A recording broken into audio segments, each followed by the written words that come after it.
Hey, what is going on everybody, and welcome to Fantasia. For today, we're going to be jumping into another session of Epic 7. Now today, got another tier list for you guys.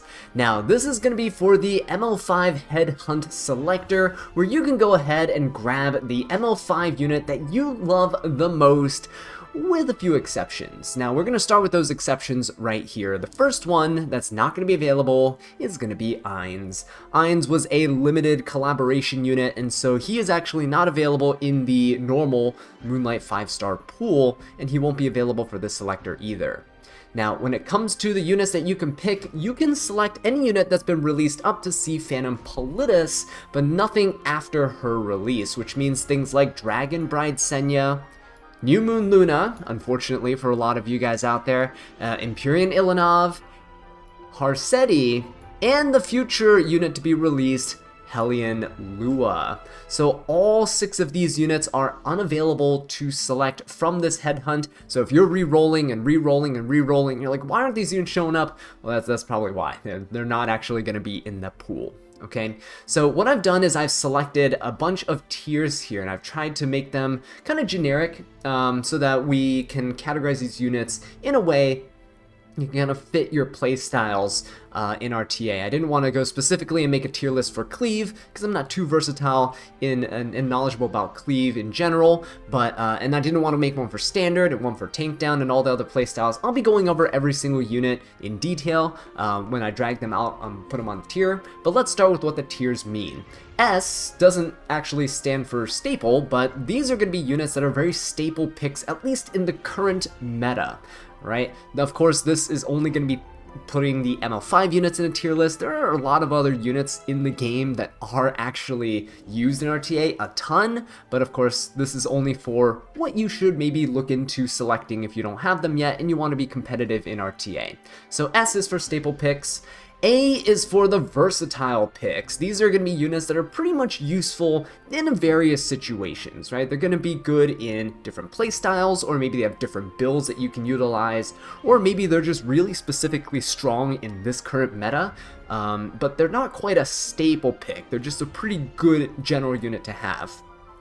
Next up, we have the B tier, which is the good, decent unit tier, right? They're not quite as versatile, they're not quite as splashable into drafts when you just need a DPS unit or a random support unit, but they are good at what they do, typically really good nukes or damage dealers, right? But there will be quite a few units in this list. Same thing with the niche list. The niche tier is going to be units that are kind of situational. They're going to be units that aren't really going to be used a whole ton, but it's nice to have on hand if you have most of the other, right, S, A, and B tier units. Having some C tier units scattered around inside your roster fully geared is going to be very good for those random situations where your opponent drafts some weird thing against you and you have the answer for them right here.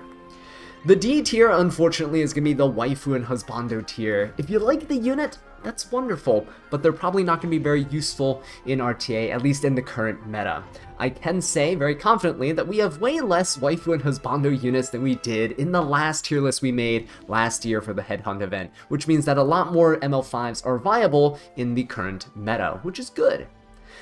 The last tier I'm going to touch on is the unknown tier. Now, these units I will end up categorizing at the very end, but the unknown tier here is mostly for the units that just got their buffs. These units include Ruel of Light, Silverblade Araminta, Last Rider Crow, Commander Pavel, Designer Lilibet, and Twisted Eidolon Kayron. So these 6 ML5s got a recent buff. The buffs just went live today, right after the maintenance, so I will categorize them based on my anticipation of where they're going to be, but of course they're not going to be solid until fully tested, right? Give it several weeks for them to settle into the meta and find their place.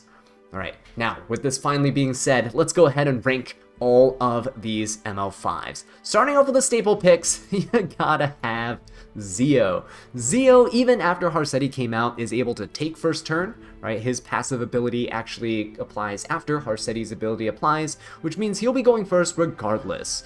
He's a great unit, combos really well with several other units that are on this tier list and in general. He's a great opener. He's a good anti-cleave unit against fast openers like Ron and things like that, although he's usually pre-banned in those situations. But Zio's also really solid in terms of enabling cleave and aggro playstyles, which has been on the rise for the past season and a half or so. So Zio definitely going to be taking that #1 spot here. But the units in each tier are not categorized based on, right, where they're placed. They're just kind of grouped by their kind of roles on your team. So the next opener we're going to be covering is Sea Phantom Politis. So Sea Phantom Politis here is actually a really versatile unit in general. She's a good opener. She pushes back the opponent. She puts a speed down on them, gives your team a rage buff, which increases your attack and speed of all your units. The buff is not dispellable, so your opponents can't really get rid of it off of your units, and she also has the ability to dual attack with the highest attack unit on your side. So Sea Phantom Politis definitely earning her spot here, and kind of replaced some other openers, right? You think about things like Conquer Lilius, that used to be a staple pick, just not seen as much anymore. Sea Phantom Politis kind of took that slot.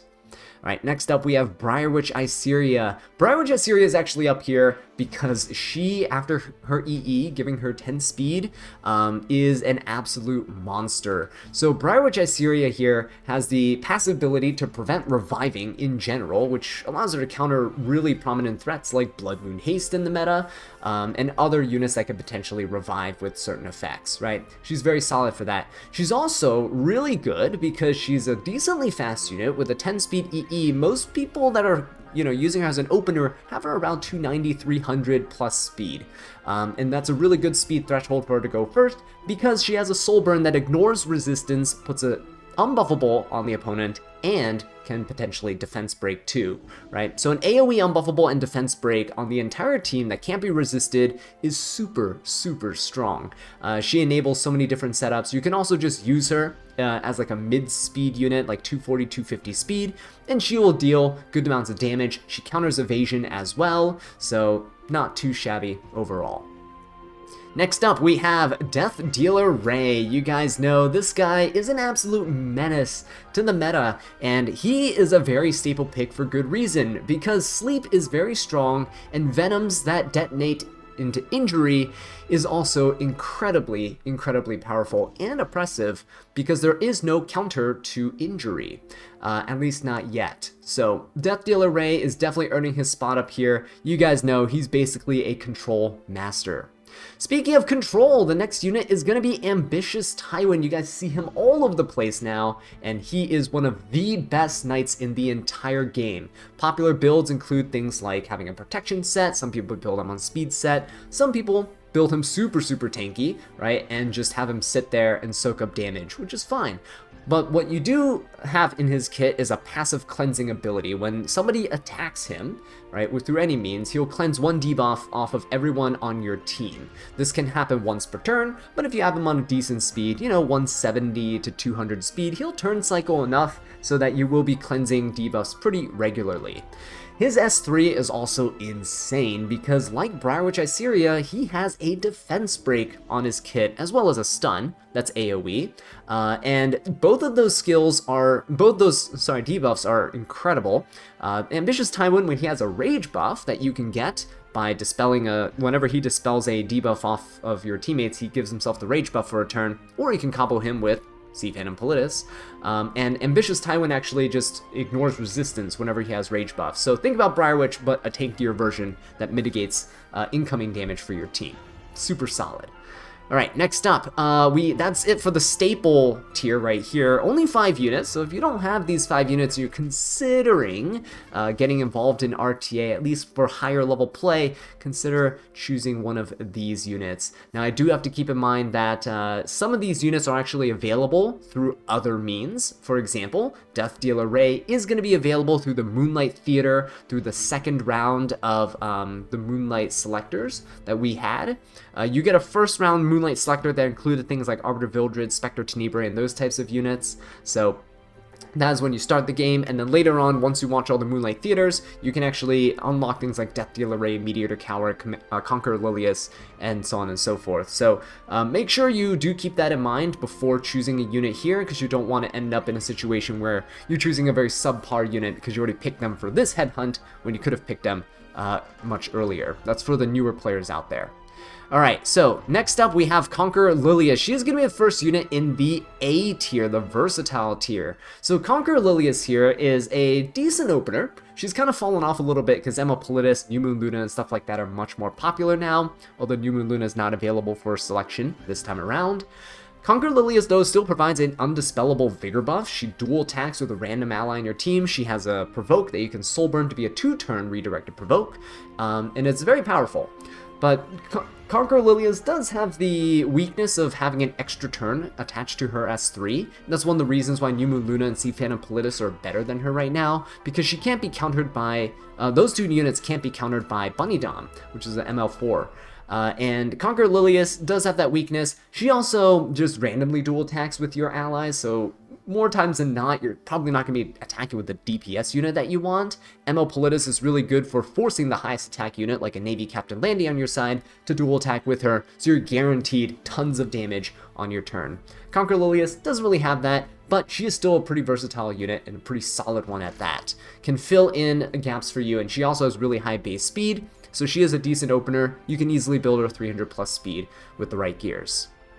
Next up, Arbiter Vildred. Oh man, if you started the game and you picked Arbiter Vildred as your ML5 selector at the beginning of the game, then you're in luck, because he is a very versatile unit in RTA right now. Arbiter Vildred has various builds. You can build him on a degen build, I like to call it. Those are slow, tanky counter builds where he stays alive and just keeps countering the opponent, uses things like Moonlight Dreamblade, increases evasion, increases his survivability, and staying power on the field.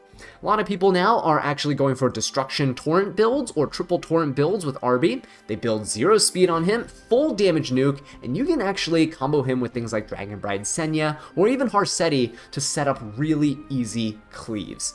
You just end up letting your Arbiter Vildred die. He'll come back, hopefully get a greater attack buff with Alexa's Basket, slam your S3, everything's dead. So he and Bloodblade Corinne are actually really insane units for slower type of cleaves. Next up, we have Blood Moon Haste. Not much needs to be said about him. After his buff, he went from Husbando tier all the way up to A tier. Now, last season, I probably would have put him up at the S tier, but now we have a lot more units that apply unbuffable that have been newly released, and he's also just a kind of slow unit that doesn't have any tempo to his kit. What I mean by tempo is he doesn't have anything that increases your team's combat readiness, turn order, speed, or anything of that sort. So he just kind of sits there. You have to get lucky for counters. You have to kind of build him in a way where he's going to stay alive, but he also resists, you know, certain debuffs here and there. Most people build him 100 resistance. Most people don't build effectiveness on him, but when he does strip buffs, he gets that extra attack, he does keep the team alive. He's honestly still the best Soul Weaver in the game for healing purposes, but he is also, again, countered by things like Briarwitch Isseria, for example, who carries both unbuffable and prevents reviving. So you gotta keep that in mind. He does have hard counters to him, but in general, a very solid unit, pretty versatile. He can also be used as an anchor to aggro and cleave teams. The word anchor basically means that he can be used as a very tanky unit, so that if any of the other units die on his team, like squishy units, that are, you know, they dealt a bunch of damage, but they end up dying because your opponent's too tanky. Blood Moon Haste will be like the last one alive, and he'll actually have a good chance to one-shot a unit on the other side, and then revive your entire team, giving you a second wind to try again to finish off your opponent. So he's a very solid anchor in that regard. Next up, we have Urban Shadow Shu. Last time I put her in the S tier category for last season. This season, she's seen a lot less, but I honestly don't understand why. Urban Shadow Shu is absolutely insane if you're a slow player and playing against other slow players, because she absolutely decimates every single tank team in existence. She does not care about things like Ambitious Tywin. She does not care about things like Empyrean Ilanov. She does not care about things like Dragon Bride Senya, arguably the 3 best knights in the game right now that everyone picks as one of their first 2 picks in a draft if they're playing slow. Urban Shadow Shu, absolutely amazing. Again, I just don't see people using her, even though she actually has adapted several different builds. You have her standard fast build with some damage and some bulk. right? Or she gets to go and just turn cycle injuries and then rip S3s as fast as possible. You have a slower build built on resistance, and she'll have about, middling speed, 220 to 240 speed, somewhere around that, and she'll have 200, 250 resistance, so she doesn't get debuffed, because the main weakness of her is that she's weak to debuffs. Urban Shadow Shu has now evolved to full D-Gen 0 speed, 30k plus HP builds that are paired with Harseti, meant to just sit there and just inflict injury onto your team and just chip you down slowly throughout the course of the battle. And you can't kill her, because she's so tanky. So she's actually been evolving as well with the meta, and she's a very versatile unit for that. Next up, we have a pair that I'm just going to throw in here. Abyssal Euphine, very versatile unit. She's good against cleave and aggro because she prevents CR pushing. She cuts that in half. You compare her with Fire Politis, and both of them together prevent your opponent from CR pushing in general, which is fantastic. She can be built on lifesteal, and she has counters, so she has self-sustain, and she is a ticking time bomb that sits there and can finish off your opponent in some dire situations. Same thing with Navy Captain Landy, also a very versatile DPS unit. Both these units can be used as anchors in aggro and cleave, but Navy Captain Landy also has the ability to act as anti-cleave, giving your entire team anti-crit buffs, right? And not many units in the game guarantee crits against units, so she is a pretty good defensive measure for your team. She's also really good at countering and dealing tons of damage, although she is RNG dependent, so I'm putting her in the versatile category. She's not really a staple in the meta. You don't have to have her to compete, and you don't always fight her either. She's actually more rare of a sight than she was in the past couple seasons. Alright, next up we have Lionheart Sirmia. Now this is a unit that's kind of arguably like low A, high B tier. I'm still putting her in the A tier because of her versatility from being able to be used in both cleave and aggro and in standard and tank down teams. So the slower playstyles of standard definitely use her whenever there's an extra attack, dual attack, or counter attack unit. On the other side, you can use her against various meta counter units out there. But Lionheart Sirmia can also be used in aggro and cleave teams, where when you're picking things like Edward Elric, for example, to counter some debuffs that the cleavers might be inflicting on you, for example, Ron S3 with a defense break, you can cleanse stuff with Ed, and then you'll have an extra attack, you'll have a counter attack that comes out. That will proc the Lionheart Sirmia, and then she can come and just absolutely demolish your team. She actually has builds where she doesn't have any bulk. All of her stats go into defense and crit damage, and she will nuke you to oblivion. So the fact that she has multiple different builds, can fit into multiple different playstyles, I think earns her a spot in the A tier here. But again, be careful of what you're using her for and how you're using her, because that really determines whether she's in the A or the B tier here, right? Okay, so moving on, Sylvan Sage Vivian. After her buff, she is absolutely amazing, especially in this very debuff heavy meta, right? Look at all the staple picks: ML Politis, Briarwitch Assyria, DDR, A Tywin. Those units all inflict debuffs, and a lot of them, especially DDR and A Tywin. Sylvan Sage Vivian, one of the best units to counter these types of units out there, because she's immune to debuffs whenever she has 3 or more focus. Now the problem is, she does have a pretty bad matchup against things like Sea Phantom Politis, who has the focus that you start with and gain throughout the fight, so Sylvan Sage Vivian does struggle against her in that regard. So she's in A tier, she's pretty versatile, good against debuffers, she's good in tankier teams, she's good in more aggressive teams too. You can build her on destruction, you can build her on lifesteal, it's really up to you. So yeah, Sylvan Sage Vivian, also an A tier unit. Next up, Bellion. Bellion's in the A tier because, oh boy, she went from this niche kind of anti-cleave unit into a absolute monster with the artifact 3F. So 3F deals damage proportional to the caster's HP to everyone on the opponent's team that she hits, and Bellion hits with an AoE. So she is a very consistent AoE 3F damage dealer. Every single time she attacks, it turns into a small mini bomb that goes off and inflicts tons of damage to the opponent, right? So Bellion not only prevents the opponent from gaining souls now, she is a good consistent source of debuffs, she's a good AoE damage dealer, especially with her chip damage, being really good against units that, you know, may not be able to get crit, like Navy Captain Landy, maybe against units that mitigate damage, like Sylvan Sage Vivian, and even units that have evasion and stuff, because artifacts can still proc and deal damage or apply their effects even upon miss. So Bellion definitely deserving that A tier slot here. She also has various different builds. Some people have injury, some people have counter, some people have speed builds where you build her about 200, 230 speed and you have her on 3F and she just takes turns after turn after turn and inflicts a ton of damage to that 3F artifact. So that artifact really turned Bellion's playstyle around and now she's pretty much everywhere. Alright, next up for the versatile category, we have the Mediator Calric, the hand guy himself.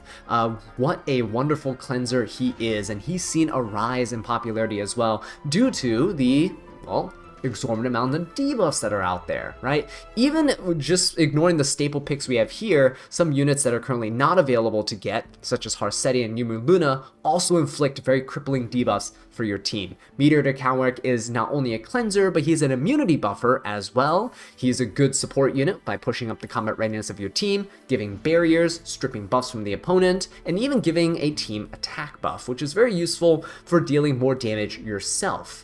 So Meteor Calric is also pretty versatile. We have people who build him on really slow builds for Harsetti type teams. We have people who build him on a damage build, 20k HP, 21k HP, bruisery, 300 crit damage, right? He's pretty strong. He's pretty heavy hitting too with his HP scaling. And then we have people who build him on the tankier side, 27, 28k health on a speed set, no damage. He's just there for chip damage and to continuously support the team. So he's a very versatile unit to build. And yeah, deserving of his spot here.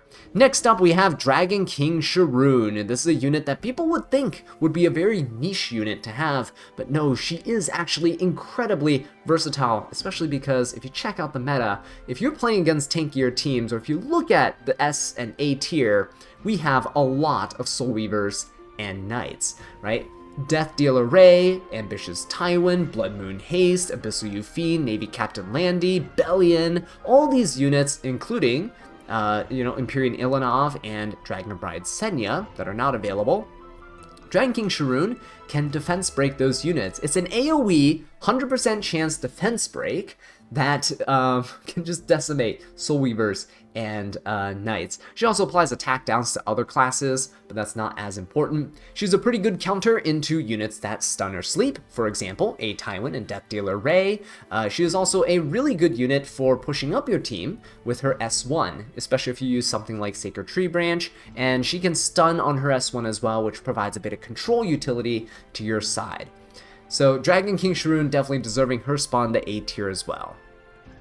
Next up, we have Solitaria of the Snow, and the only reason she actually got bumped up in the tier list is because, well, the new Flan was released. Afternoon Soak Flan is another unit that relies on focus to do her job. So Solitaria of the Snow, her passive ability is to nullify all focus entirely.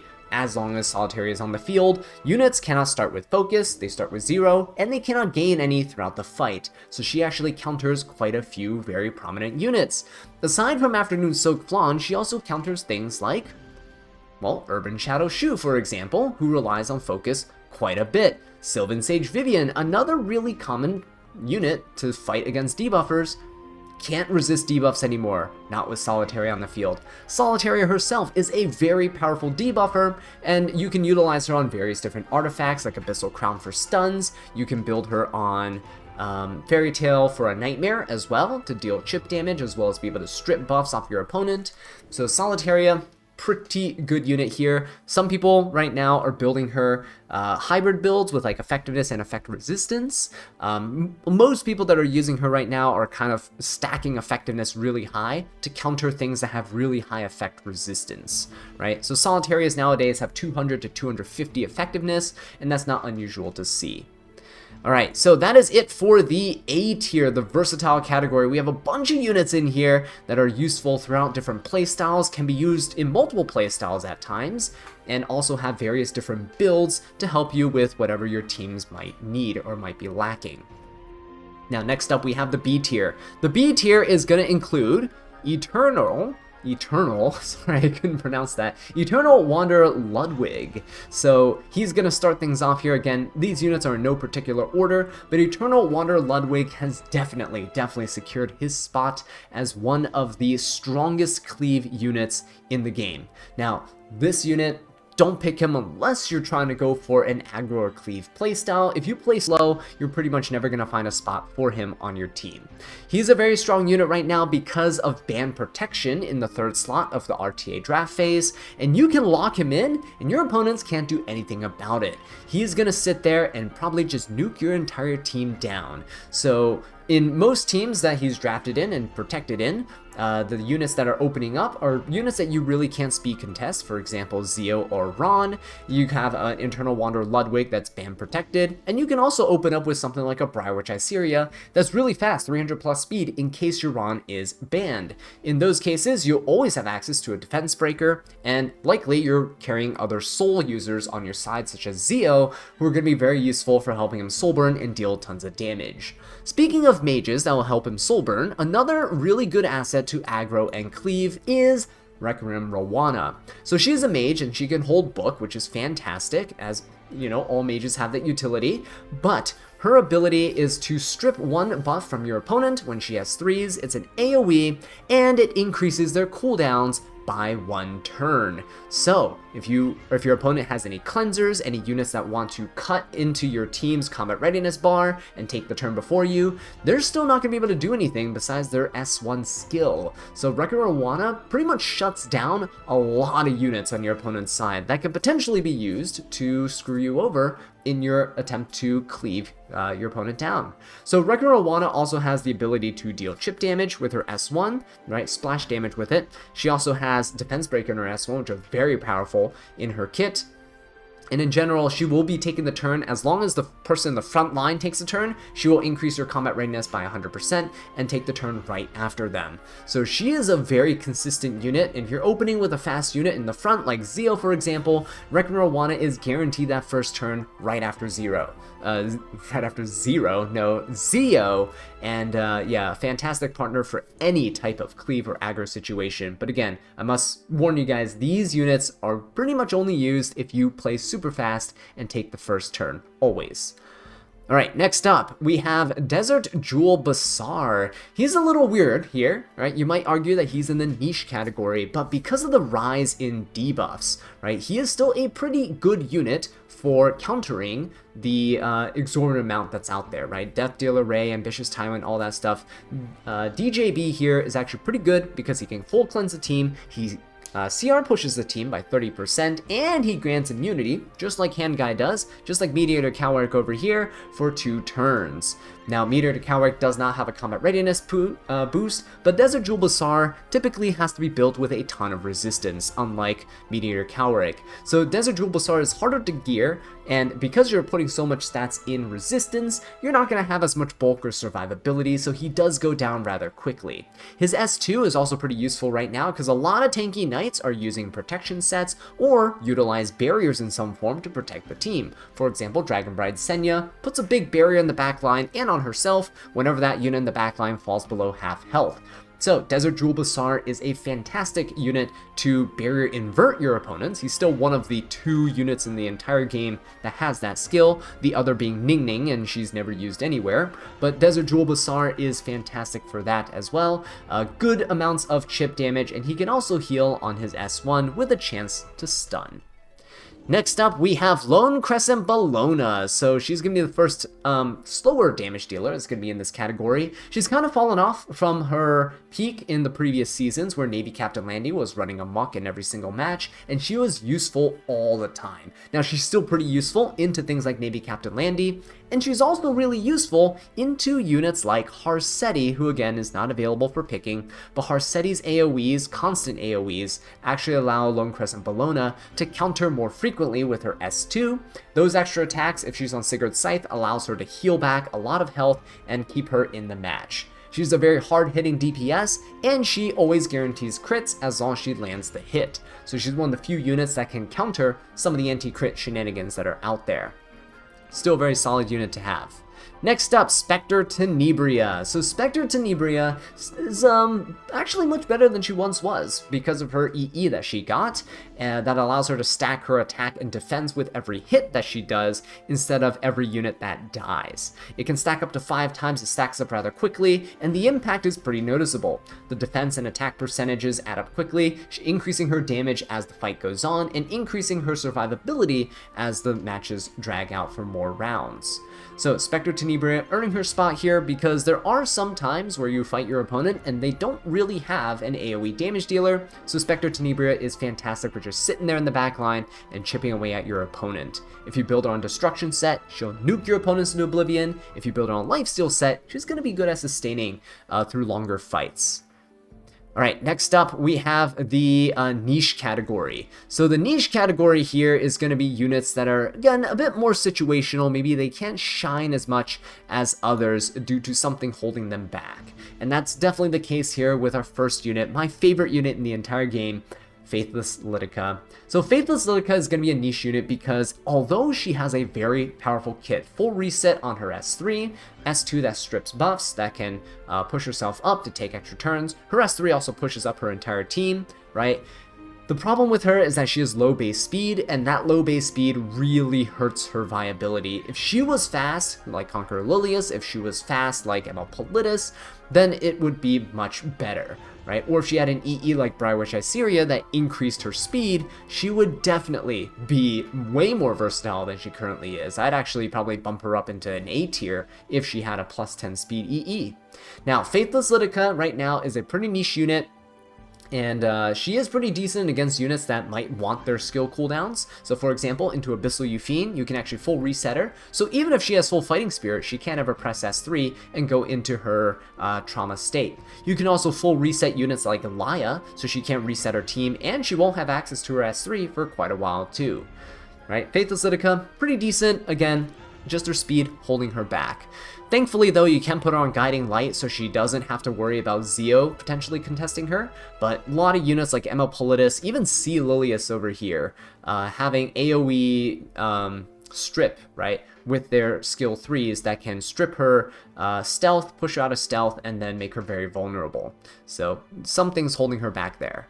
Next up, we have Astromancer Elena. She is a niche unit because even aggro and cleave users, which are really the only players using her, because she can't really be built bulky without losing all of her utility as a damage dealer, but Astromancer Elena is decent for taking into teams with counterattacks. So normally if you're trying to counterpick your opponent and you pick something like a Navy Captain Landy, who can counterattack and potentially wipe your opponent's entire team in one hit, Astromancer Elena might be a unit that's picked later in draft for the opponent, and they might use her to prevent you from counterattacking.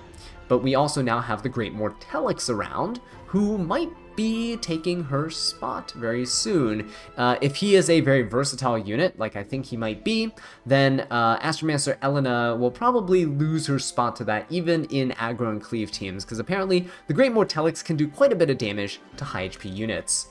Alright, next up we have Top Model Luluka. So Top Model Luluka here is actually a pretty decently niche unit. She's normally built really fast, and she's a damage dealer, but because of how her skills were rearranged in her last buff, she's actually a pretty good unit for tempo purposes. You can push up units on your team by using her damage skill, her S3, and nuking. She also has the ability to buff the attack for everybody on the team, so that follow-up units actually get a chance to deal extra damage as well. Again, normally used in cleave and aggro situations, but pretty decent for what she can do. She's if you soul burn her S3, she's gonna be dealing a ton of damage. Can potentially even one-shot like mid-bulk squishier type units, right? Not full-on knights, like 24k health knights, but can probably finish off like a 19, 18, 20k HP Dragon King Sharoon, for example, in one hit, depending on how much damage you put on her. Next up, speaking of damage, we have Judge Kisei. She's a bit niche. Ever since her buff, I've seen more people use her. A lot of people are trying her out with Creation and Destruction. She does have the potential to luck sack with that, just like Lionheart Sirmia does. But Judge Kisei is in the niche category because they're kind of just better options out there, right? Things like Eternal Wanderer Ludwig don't require having Creation and Destruction to take multiple turns. Ludwig can just soul burn just for as many souls as you have, he can soul burn and just absolutely annihilate your opponent. So Judge Kisei, a bit more niche, but she does actually have the ability to not get counterattacked, so that is something she has going for her that Ludwig doesn't. She's, again, pretty decent overall, has some decent debuffs in her kit along with the defense break. And because she can increase her combat readiness every time she has 2s by 100% to take another turn, she actually bypasses things like Bunny Dom, which would punish you for taking an extra turn, which is a different ability than increasing your combat readiness by 100%. You're basically lapping your opponent, right, to take another turn rather than using an effect to take another turn. So Judge Kisei, yeah, she does have some uses, which is pretty cool to see. Alright, next up we have Architect Leica. Along with Architect Leica, I'm just going to throw in Straze as well, or Straze, however you want to pronounce his name. Architect Leica and Straze here, both of them, they used to be absolute menaces to slower players, right? Architect Leica and Straze were always picked 4th and 5th together to just nuke your opponent of all of their tanky units. And now they've kind of just fallen off. Bloodblade Corinne and Arbiter Vildred have kind of taken their spots as nukes for this meta, and both of those units, well, Bloodblade Corinne actually has immortality, 2 immortalities for that matter, and Arbiter Vildred, when he dies, can revive. So both of them have really good staying power on the battlefield, whereas Architect Leica requires a non-attack skill to even do her follow-up skills, so she needs to Soul Burner S2, get 100% combat readiness, lap back around, and then S3 to potentially ignore the defense of one unit and nuke them off the face of the planet. The issue with that is there's things like Celine, for example, who punishes non-attack skills, so Architect Leica ends up being a liability in those cases. Straze, and while he's good, he actually has lost the ability to kind of one-shot certain units at times, especially when they stack things like Adamant Shield and too much HP with Protection set. If people are tanking down and really tanking down in this meta, Straze actually struggles to land some kills sometimes, which is pretty surprising considering he, again, was an absolute menace in the previous metas. Midnight God Lilius is also a unit that comes to mind that's kind of fallen off from the previous seasons due to more tanky units coming out and just more tankier passive effects that allow you to stay alive if you're a slower player, which is good to see. But yeah, these units who ignore defense and nuke are no longer really in the game, right? No longer kind of competing for these top spots here. Instead, they're replaced by units that don't necessarily ignore defense, like Arbiter Vildred and Bloodblade Corinne, but still deal tons and tons of damage. Alright, next up, we have Ball and Cezanne. Sage Ball and Cezanne here is a pretty niche unit, I would say. He's not, like, unusable, but definitely more so geared towards countering traditional cleave units. So if they have a Ron Zeo opener with a Jacko and, like, a Eternal Wanderer Ludwig, then Sage Ball and Cezanne's okay. He can potentially cut the opponent, he can S2, sleep everybody, that is fine.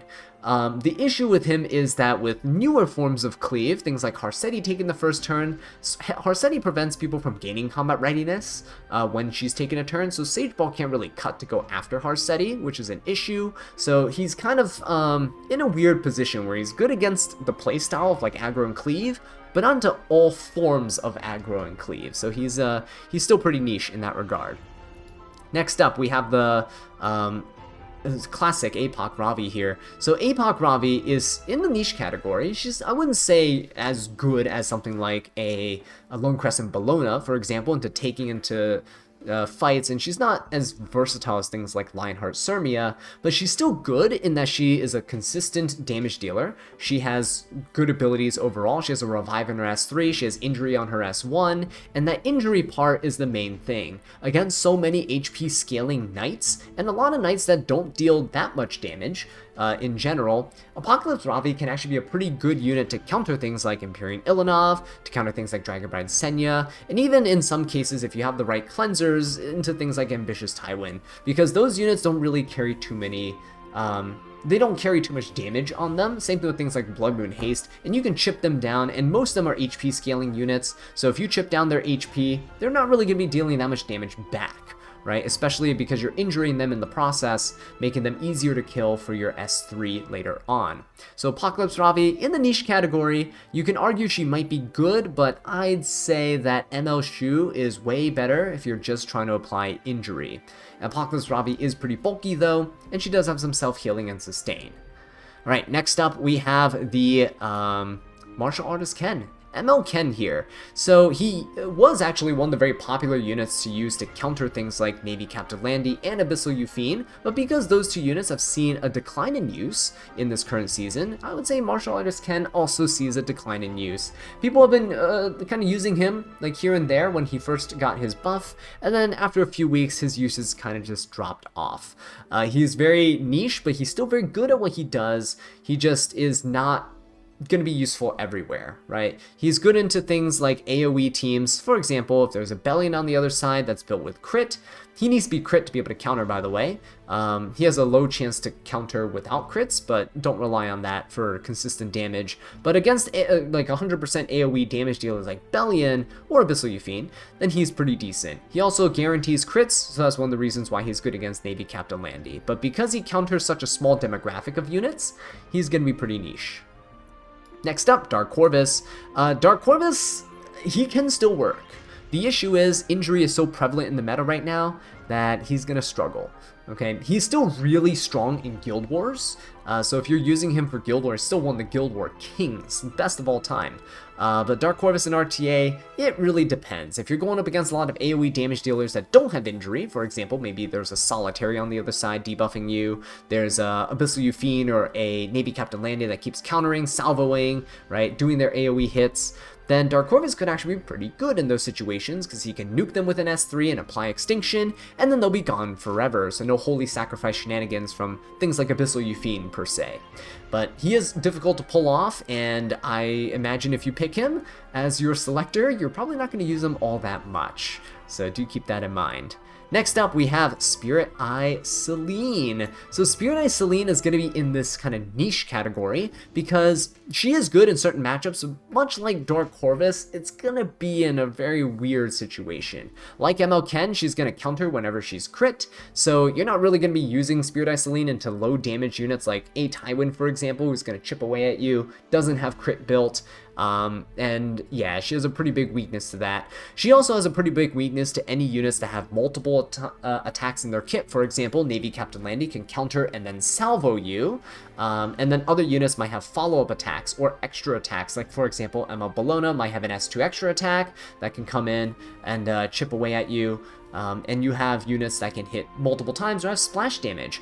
Briarwitch Iceria has splash damage in her kit, so she will deal an extra chunk of damage that's proportional to her attack stat after she attacks you. That can chip away at you. Requiem Rawana, who cannot crit and can also deal splash damage, really good into Spirit Eye Celine. She's just in a rough spot, but when she is able to shine, she can definitely shine. And honestly, 9 times out of 10, if you're drafting her, she's probably going to get banned.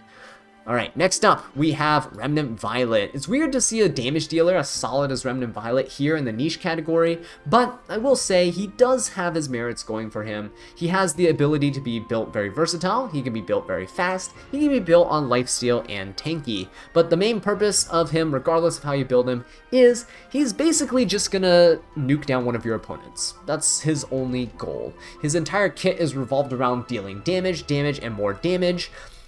His downside, though, is that he doesn't put enough of his kit into evasion, which is the only thing that keeps him alive.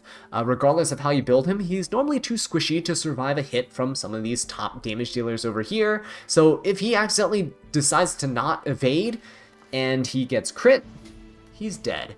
So that's why he's in the niche category. He is pretty good against low damage dealers though, right? Things like Bellions and stuff that are trying to chip away at you, maybe not if they're on 3F, but if you're against those types of units, then you will be in a pretty decent situation, right? If there's a Harsetti type thing going on within a Tywin, and they're just throwing like little chip damage out at you, Remnant Violet typically excels in those situations. So he is a bit niche, not unusable. I've used him in this season as well, but definitely on the lower end of priority for units to pick.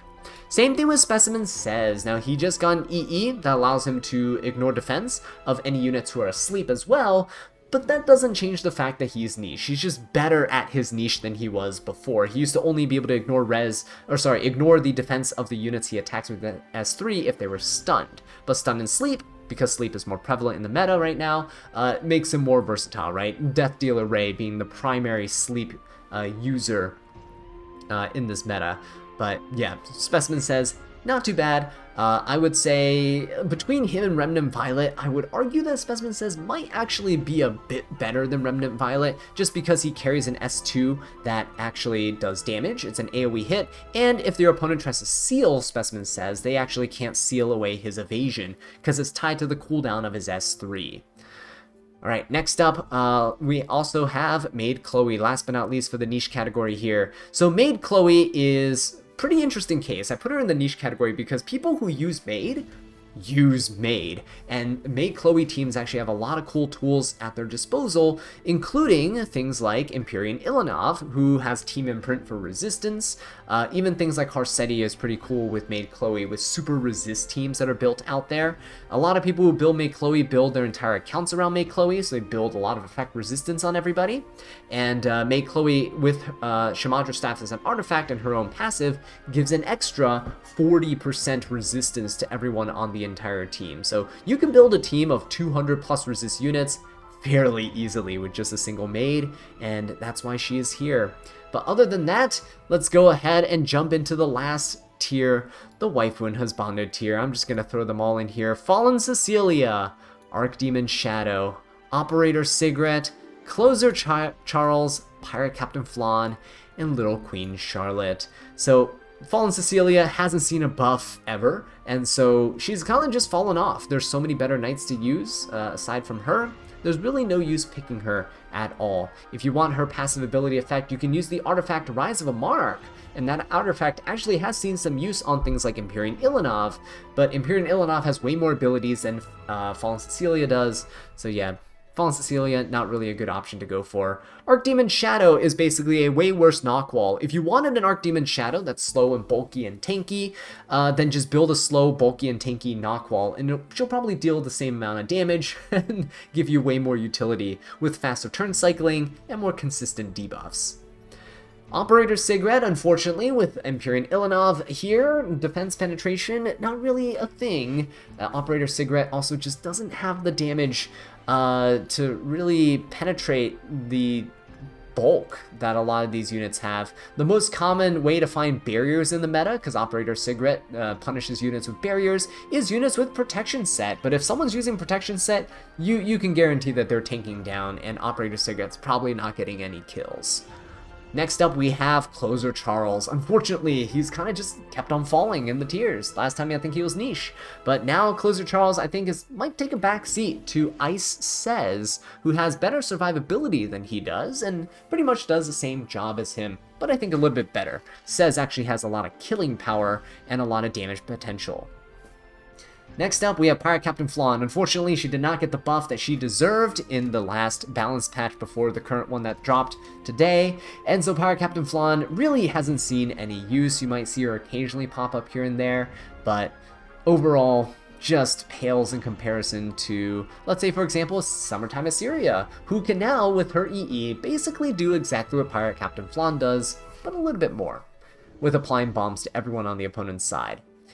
You can also use things like Wandering Prince Sid, who can apply bombs to everyone on the opponent's side, and it's a non-attack skill, so you don't actually have to land the hit to inflict the bombs. Last but not least, Little Queen Charlotte. Why use Little Queen Charlotte when something like Savior Aiden is available? So Savior Aiden is free, she's a 3-star, and she can absolutely demolish your team. But Little Queen Charlotte's really fallen off, and there's really nothing we can do about it to save her without another kind of balance patch to come out. Alright, so before we wrap up this video, I do want to go back and revisit these unknown units down here, right? These 6 units, Ruel of Light, Silverblade Araminta, Last Rider Crow, Commander Pavel, Designer Lilibet, and Twisted Eidolon Kayron. My predictions for them in the meta are gonna be kind of weird. Let's see where they are gonna end up, okay? These are my predictions. Again, nothing here is set in stone. This is all just based on my speculation, based on their kit, and based on my experience in the current higher champ, low emperor meta. I feel like Ruel of Light is going to be somewhere in the good and versatile category, right? Somewhere between here, maybe like a high B, low A tier unit. I would reckon that she might fall into the good category, mostly just because while she is going to be decently versatile in terms of being usable in standard teams and also in aggro faster based teams, because you can put that damage limit buff that she has onto a unit that's going to be really aggravating to kill, like BBK. I don't feel like she's going to be as versatile because her cleansing ability is still rather weak, and while she does have the ability to revive herself if she does die, she is still just kind of, you know, in that little bit of a weak spot to AoE damage. Her S1 is going to heal everyone for a decent chunk of health in general, but in AoE damage, if AoE damage is very consistent throughout a fight, for example, like 3F Bellions, she's not going to be able to sustain the team for very, very long. All right, moving on here, we have Silverblade Araminta. Normally with heavy debuff units like this, they are quite niche in their application. However, we could potentially see her get up to this good category, but you can see here that a lot of units end up falling into the niche category just because they're not going to be usable everywhere. And in terms of excelling at what she does with stunning and being a AoE kind of control unit, I would reckon that Solitaria's passive just makes her a tad bit better. So at most, Silverblade Araminta might found herself in B, but again, purely speculation. I think she's going to be rather niche.